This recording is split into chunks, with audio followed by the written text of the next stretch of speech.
Hello everyone, in this video I'm going to show you how you can add or apply the pad transition in CapCut PC. So select your images you would like to edit, or you can select your videos or your edit track. And I set for the image duration in 1.0 second. So how you can add the transition, you can go to transition and uh, click pad. You can add the track and adjust for the duration in the as you like. I'm going to select I'm going to adjust for the 0.4 second for the duration and apply to all the clips.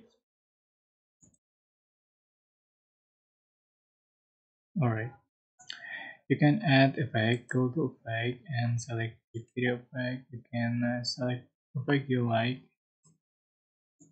For example, this is the final effect you'll have on your video. I hope this tutorial was helpful for you guys. Don't forget to like, comment, share and also subscribe. Thank you so much for watching.